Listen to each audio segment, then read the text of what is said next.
Hello everyone, welcome back to a new tutorial video on how you can log into the online banking account of US Bank. Before starting this video, please make sure to subscribe and do press the notification bell icon to get updated. So let's get this video started. First of all, you need to open any web browser on your PC as I am using a Microsoft Edge for this. Now go in for a new tab and searching for a usbank.com and press enter. At the official webpage of US Bank, you can see the login option on top right corner. You click on it.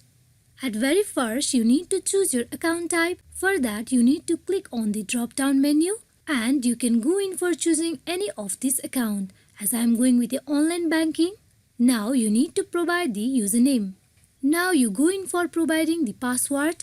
After you fill up both the details, that is your username and password, you need to click on login where you will get logged into your online banking account of US Bank. Just in case if you forgot your username or password of your banking account, you need to click on the link given below, that is Get Login Help. Once you click on it, you will be redirected to another page where you need to follow the further instruction provided. Then you will be able to have your ID or password. This is how you can get signed into your online banking account of US Bank. Hope this video is fruitful for you all on how you can get logged in into the online banking account of US Bank. Thank you.